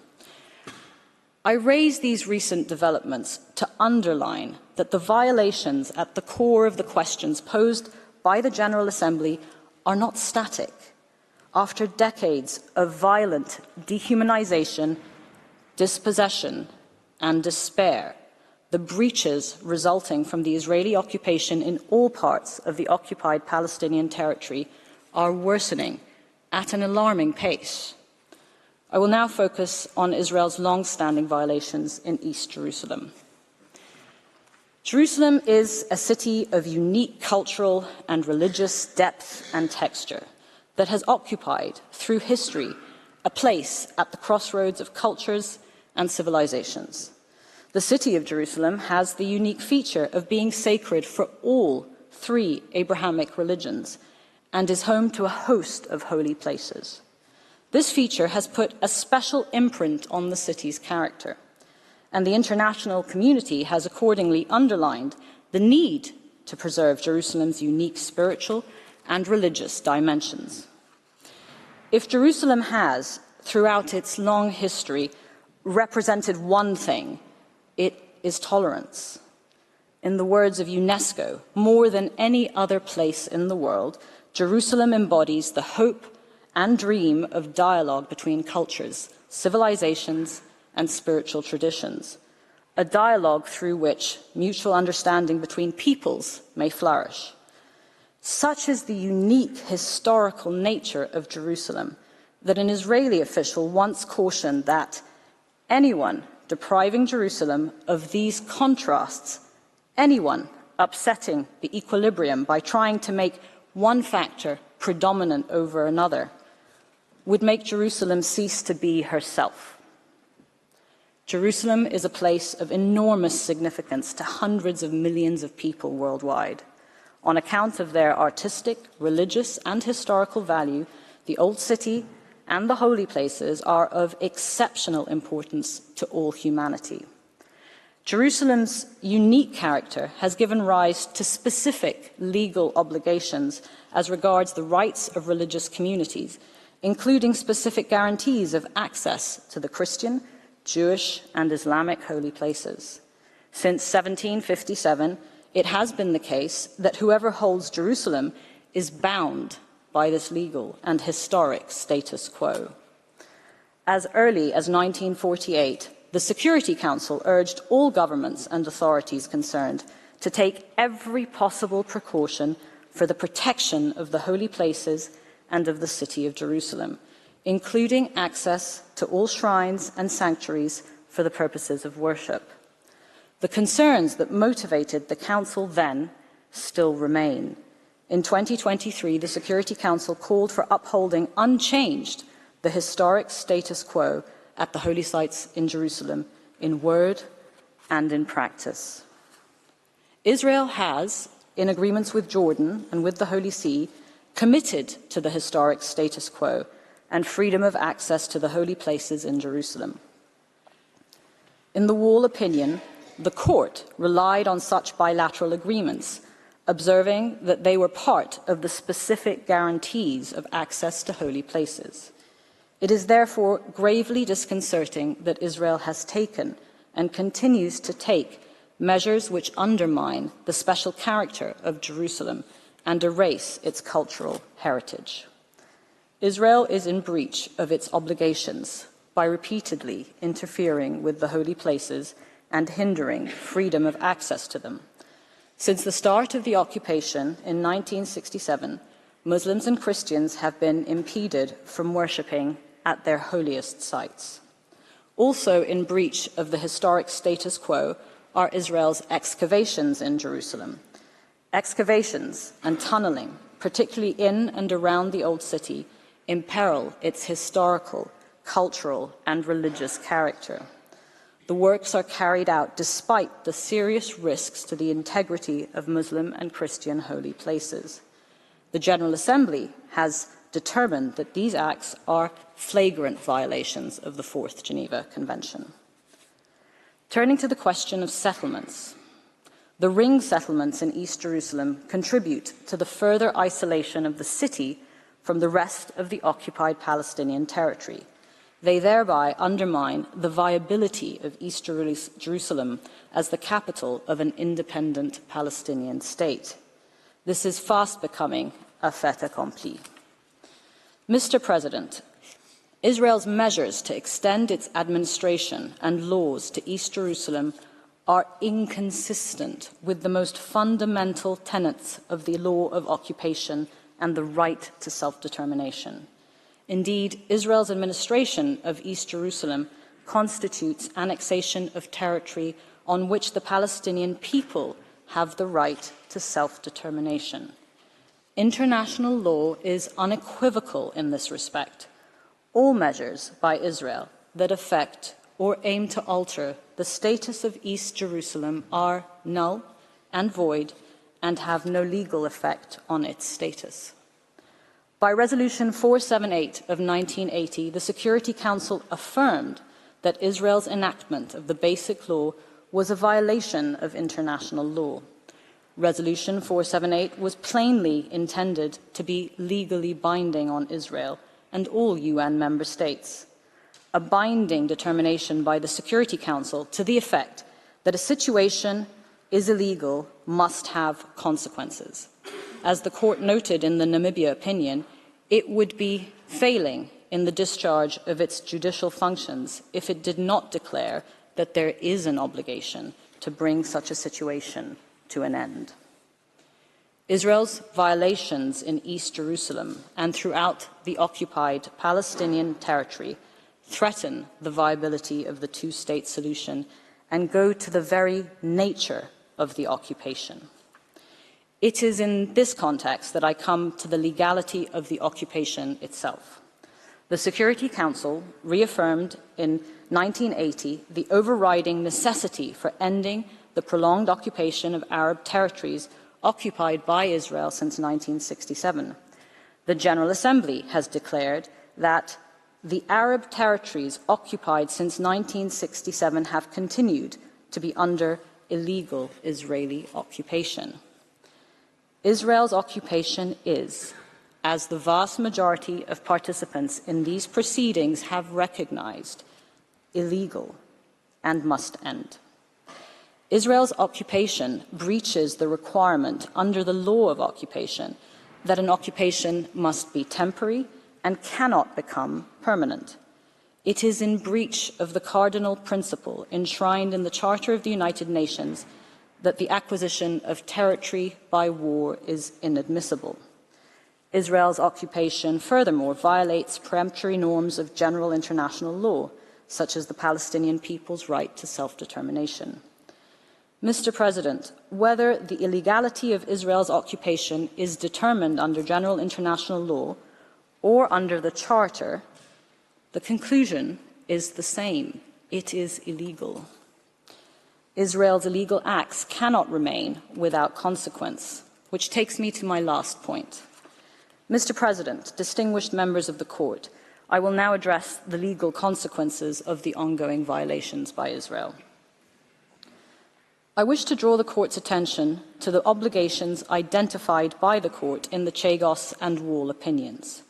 First, Israel has, inter alia, an obligation to comply with the primary obligations it has breached, an obligation to ensure cessation of those breaches, and an obligation to make reparation for the damage caused by those breaches.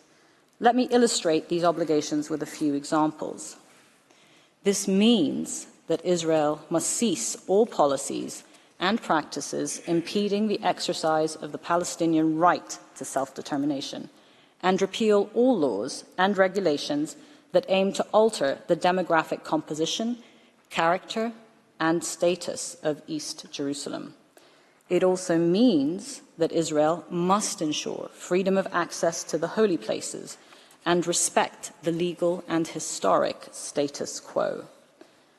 This means that Israel must comply with all its obligations as the occupying power in the occupied Palestinian territory in East Jerusalem, the West Bank, and the Gaza Strip. For example, Israel must bring into the Gaza Strip the necessary food and medical supplies to the Palestinian population, and it must end its siege and all practices depriving Palestinians of supplies essential to their survival. In practical terms, it must mean a ceasefire. It also means that Israel must stop its so-called evacuation orders and forcible transfers of Palestinians. It means that Israel must dismantle settlements in the occupied Palestinian territory and must prevent violence perpetrated by settlers, many of them armed, against Palestinians. And it means that Israel must put an end to its settlement activities, its confiscation of land, demolition of homes, and the transfer of new Israeli settlers to the occupied Palestinian territory. Finally, Israel must also comply with all decisions of the Security Council, in line with Article 25 of the UN Charter. This includes the binding decisions in Resolutions 478, 2334, 2712, and 2720. The UAE further submits that the erga omnes and jus cogens character of norms violated by Israel also give rise to obligations for all states. First, no state may recognize as lawful the situation resulting from Israel's unlawful conduct, nor render assistance to maintain such a situation. Second, states are under an obligation to cooperate to bring to an end Israel's serious breaches. Additionally, state parties to the Geneva Conventions must ensure respect for those conventions. These obligations may translate into different actions from one state to another. The UAE believes that diplomatic engagement and dialogue can be effective tools to encourage compliance and cessation of unlawful conduct. But where these tools fail, third states' obligations remain, as do the other instruments of the international system, including the General Assembly, the Security Council, and the court that sits in this great hall of justice. As the permanent representative of a country that has just completed its term on the Security Council, I wish to invite the court to consider the following. The obligations to cooperate and to ensure respect for international law carry implications for states in the exercise of their vote on the Security Council. Voting against or preventing the adoption of a Security Council resolution that seeks to put an end to serious breaches of international law cannot be compatible with such obligations. Israel's violations also have implications for international organizations. The organs of the United Nations can and should take all steps within their respective mandates with a view to ensuring an end to those violations. The UAE remains firmly committed to play its part in supporting the principles of international law which underpin the international system. The UAE considers that the court's advice on the questions before it is critical. Indeed, we believe it matters for all states, large and small, who rely upon and seek to preserve our international order. The reason it matters is quite simple. The even-handed application of international law is essential if that order is to function. To allow otherwise, to permit states to pick and choose what international law to apply and when, risks destabilizing our international order. Mr. President, distinguished members of the court, the Palestinian people have suffered for far too long under an occupation that is seemingly immune from international law. Palestinians and Israelis deserve to thrive side by side in their own independent, prosperous and secure states. This cannot happen if Israel's violations persist. Peace will remain elusive while the Palestinian people's inalienable right to self-determination continues to be denied. The UAE has every confidence that the court's opinion will contribute significantly towards achieving a peaceful resolution of this conflict in accordance with international law. Thank you. I thank the delegation of the United Arab Emirates for its presentation. I invite the next participating delegation, the United States of America, to address the court. I call upon Mr. Richard Vizek to take the floor.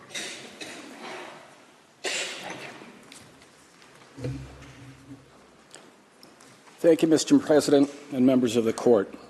I am honored to appear before you today on behalf of the United States of America.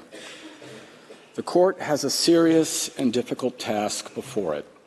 In the time since the General Assembly first requested this advisory opinion, the international community has confronted the horror of the terrorist attacks of October 7, including the taking of hostages who have yet to be released, and the ongoing conflict between Israel and Hamas, which has had severe, widespread, and tragic consequences for Palestinian civilians in Gaza.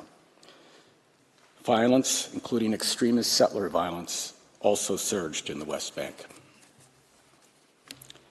The United States, along with others, is engaging intensively with the Palestinians, with Israel, and with other states in the region and within the United Nations, not only to address the current crisis, but to get beyond where we have been, namely to advance a political settlement that will lead to a durable peace in the region that includes lasting security for Israelis and Palestinians and a path to Palestinian statehood. The Security Council and the General Assembly remain convinced that the Israelis and Palestinians must take the steps necessary to resolve their conflict and create such an enduring peace. These principal organs of the United Nations have laid out and continue to endorse the path to achieve that peace through the principles first articulated in Security Council resolutions 242 and 338. Those resolutions are the core of the established framework within which the Court should address the legal questions before it. This Court's advisory opinion will have consequences for the parties to the conflict and for the ongoing efforts of all of those working to achieve a durable peace. It will do so for the Security Council, which bears primary responsibility for maintenance of international peace and security. It will do so for the General Assembly, which requested the Court's advice. And it will do so for the other members of the international community. Throughout the tumultuous and often violent history of the Israeli-Palestinian conflict, the United Nations has been consistent in its support for the proposition that a comprehensive, just, and lasting peace requires negotiations between the parties to the conflict. As the Court can see in the submissions before it, there is broad international support for achieving a negotiated solution to the conflict that will give rise to a Palestinian state, a solution in which two peoples live side by side with equal measures of freedom, security, opportunity, and dignity, and which results in broader regional integration and stability with respect for the right of all states to live in peace within secure and recognized borders.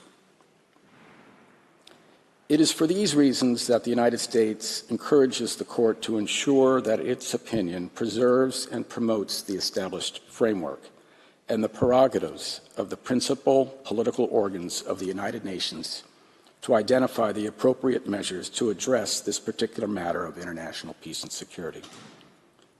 Mr. President, members of the Court, it will not be possible in this statement to address every assertion or underlying assumption, including those with which the United States disagrees. Instead, my statement today will proceed in two parts. First, I will discuss the established framework set forth and endorsed by the Security Council and the General Assembly, as well as the widespread recognition that the parties must return to that framework as the pathway to durable peace. I will then address guiding considerations for the important role the Court should play in preserving and promoting that framework. Mr. President, members of the Court, the first time the General Assembly sought this Court's advice in relation to the Israeli-Palestinian conflict, the Court recognized that, and I quote, "This tragic situation can be brought to an end only through implementation in good faith of all relevant Security Council resolutions, in particular Resolutions 242, adopted in 1967, and 338, adopted in 1973. This statement remains as true today as it was then, as the Security Council, the General Assembly, and the international community have consistently affirmed, and as many of the submissions in these proceedings recognize. As set out in our written submissions, the established framework for achieving a comprehensive and enduring peace is anchored in Security Council Resolutions 242 and 338. At their core, these and subsequent resolutions call for the application of two interdependent and inseparable requirements for a just and lasting peace. One is the withdrawal of forces from occupied territory, and the other is peace and security for states in the Middle East, through acknowledgement of the sovereignty, territorial integrity, and political independence of every state in the area. In identifying these interdependent requirements, the Security Council decided that the withdrawal of Israeli forces relies on and is bound together with the termination of belligerency, mutual recognition and respect for the right of Israel and every other state in the region to live in peace within secure and recognized boundaries, free from threats or acts of force. This principle is referred to by both the Security Council and the General Assembly as land for peace. In the years since, these interdependent and inseparable requirements have been the organizing principle of historic peace agreements, first between Israel and Egypt, and then between Israel and Jordan. They were also adopted by Israel and the Palestinians in the Oslo Accords, though the promise of Oslo has yet to be fulfilled. The framework built upon these requirements remains the only basis for achieving a comprehensive peace in the region and between the parties. The Security Council and the General Assembly have reflected this time and again in their respective resolutions. This framework also remains the basis for ongoing U.S. efforts to facilitate a lasting peace. Earlier this month, U.S. Secretary of State Blinken traveled to the region for the 5th time since October 7 and discussed the sets of commitments that all parties would need to make. As he explained, there will be difficult choices necessary to realize the vision of the long elusive prospect of true peace and true security.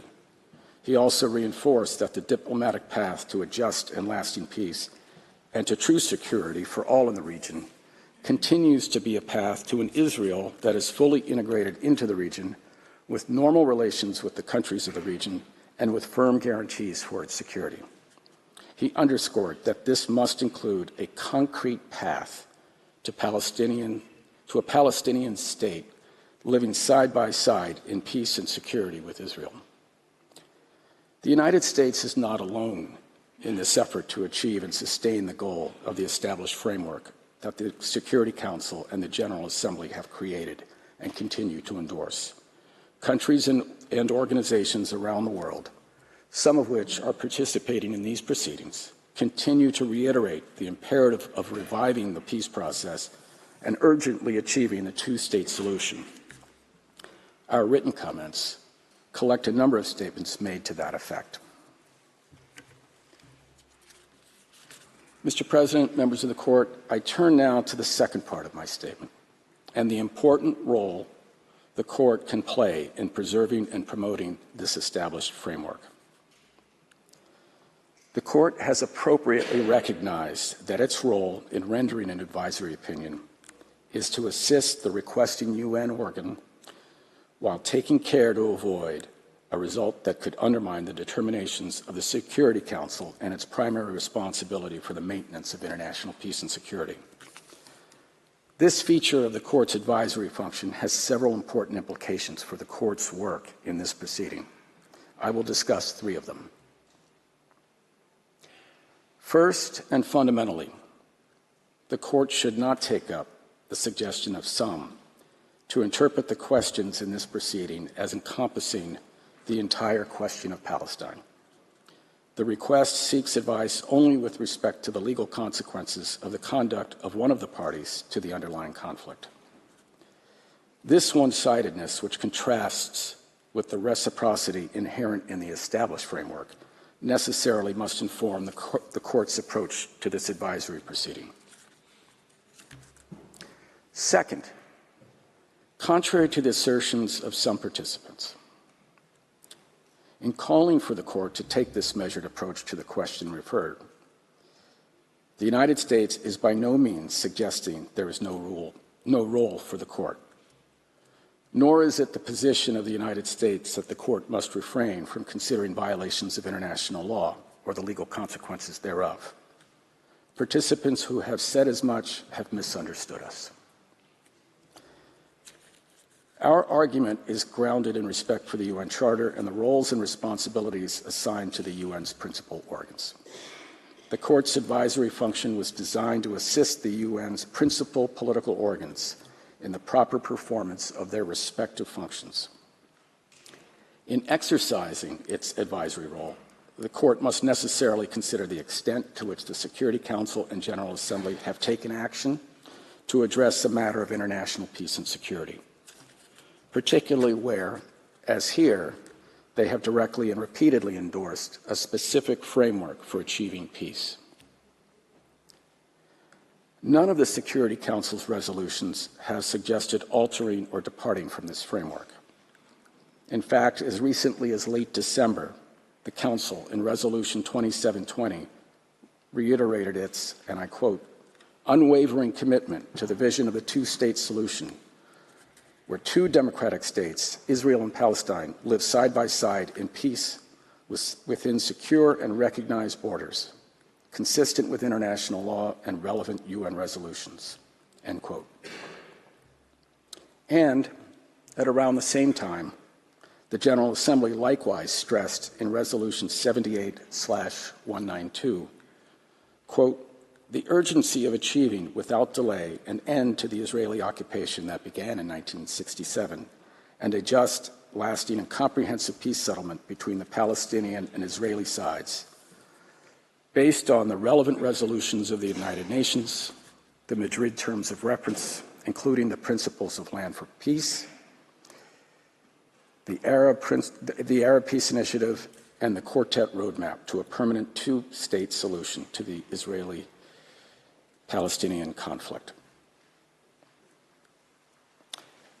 International law has a central and important role to play here. Within the established framework, the Security Council itself, including in recent resolutions 2172 and 2720, has demanded that all parties comply with their obligations under international law, including international humanitarian law.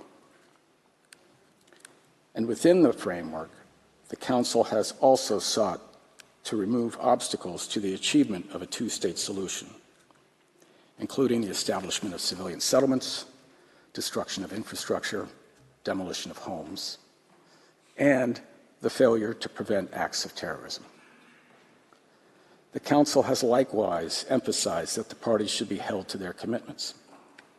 For example, Security Council Resolution 1850 notes the irreversibility of the bilateral negotiations between the parties and urges, and I quote, an intensification of diplomatic efforts to foster in parallel with progress in the bilateral process, mutual recognition and peaceful coexistence between all states in the region in the context of achieving a comprehensive, just, and lasting peace in the Middle East.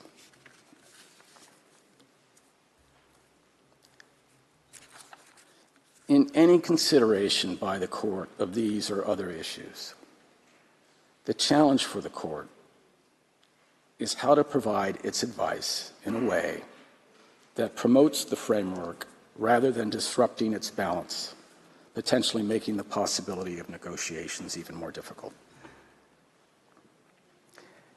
In this regard, it would not, as some participants suggest, be conducive to achievement of the established framework to issue an opinion that calls for a unilateral, immediate, and unconditional withdrawal by Israel that does not account for Israel's legitimate security needs.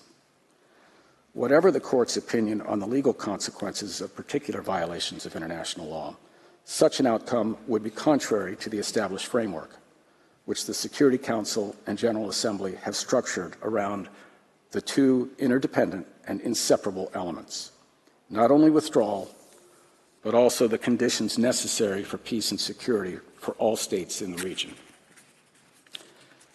An enduring peace requires progress on both of these balanced elements. In addition, as noted in the U.S. written comments, the establishment of this framework by the Security Council and General Assembly is a salient feature of these proceedings, distinguishing it from other proceedings. Mr. President, members of the Court, as Secretary General Guterres remarked just a few weeks ago in connection with ending Israel's occupation, quote, a lasting end to the Israeli-Palestinian conflict can only come through a two-state solution. Israelis must see their legitimate needs for security materialized, and Palestinians must see their legitimate aspirations for a fully independent, viable, and sovereign state realized, in line with United Nations resolutions, international law, and previous agreements. Under the established framework, any movement towards Israel's withdrawal from the West Bank and Gaza requires consideration of Israel's very real security needs. We were all reminded of those security needs on October 7, and they persist. Regrettably, those needs have been ignored by many of the participants in asserting how the Court should consider the questions before it. In sum, it is important that the Court keep in mind the balance that the Security Council and General Assembly have determined is necessary to provide the best chance for durable peace.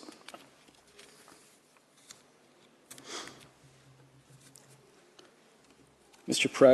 President, members of the Court, I turn now to my third point. In carefully considering how its advice might best support progress within the established framework, the Court should not deviate from longstanding principles of international law, including with respect to the law of belligerent occupation. As set out in the written submissions of the United States, international law does not provide for an occupation itself to be rendered unlawful or void, based either on its duration or on any violations of occupation law. Under international humanitarian law, a belligerent occupation is established when the customary international law standard reflected in Article 42 of the Hague 4 regulations is satisfied. The fact of an occupation is the basis for the occupying power to exercise its authority over occupied territory. The fact of an occupation is also the basis for the application of the legal rights and duties applicable to an occupying power. For example, the Fourth Geneva Convention prohibits an occupying power from transferring parts of its own civilian population into territory it occupies. Even if an occupying power violates such a prohibition, as has been argued in this proceeding and as the Court found in construction of a wall, the legal status of the occupation would not change as a consequence, because the occupation continues in fact. Importantly, this means that the protections of occupation law, including its protections for civilians, would continue to apply. We were surprised to hear that some have questioned in this proceeding the U.S. position on the illegality of acquisition of territory by the use of force. We have repeatedly stated our strong opposition to any unilateral attempts to change the peacefully established status of territories by force or coercion anywhere in the world, and have reaffirmed that the acquisition of territory by force is prohibited. And as our written statement made clear in reference to this and other situations, the Security Council and the General Assembly have declared that any actions to change the status of occupied territory are null and void and do not affect the continued application of the Fourth Geneva Convention. With respect to duration, international law does not impose specific time limits on an occupation. That said, belligerent occupation is a temporary measure for administering territory under the control of belligerent armed forces. A few days ago at the Munich Security Conference, Secretary Blinken emphasized that it is more urgent than ever to proceed to a Palestinian state, one that also ensures the security of Israel and makes the necessary commitments to do so. In light of these considerations, the Court should not find that Israel is legally obligated to immediately and unconditionally withdraw from occupied territory. The Court can address the questions before it within the established framework based on the Land for Peace principle and within the parameters of established principles of occupation law. Mr. President, members of the Court, as I said at the outset, you have a difficult task before you. Others have asked you to broadly construe the questions and the law. They have asked you to try to resolve the whole of the dispute between the parties through an advisory opinion addressed to questions focusing on the acts of only one party. The United States disagrees with that this approach would be consistent with the Court's role within the United Nations or the established UN framework for achieving peace through negotiations. Hamas's attacks, hostage-taking, and other atrocities, the ongoing hostilities and the suffering of Palestinians in Gaza, and the violence in the West Bank reinforce the United States' resolve to urgently achieve a final peace that includes the full realization of Palestinian self-determination. The current crisis illustrates the vital need to achieve this peace this final peace with a Palestinian state living safely and securely alongside a secure Israel, fully integrated into the region. As Secretary Blinken said, quote, "We're not going to have durable security for Israel unless and until Palestinian political aspirations are met," end quote. The lack of meaningful progress on a negotiated end to the conflict and establishment of peace between the parties and for the region cannot and must not persist. The Security Council and General Assembly continue to make clear their support for the two-state solution and the established framework to fulfill it. This conflict cannot be resolved through violence or unilateral actions. Negotiations are the path to lasting peace. For these reasons, we respectfully encourage the Court to carefully calibrate its advice in this proceeding to support and promote final realization of peace and stability within the established UN framework set out in Security Council Resolutions 242 and 338. Mr. President, members of the Court, this concludes the oral statement of the United States. I thank you for your kind attention. I thank the delegation of the United States of America for its presentation, which brings to a close this morning's hearing. The Court will meet again this afternoon at 3 p.m. to hear the Russian Federation, France, the Gambia, Guyana, and Hungary. The sitting is adjourned.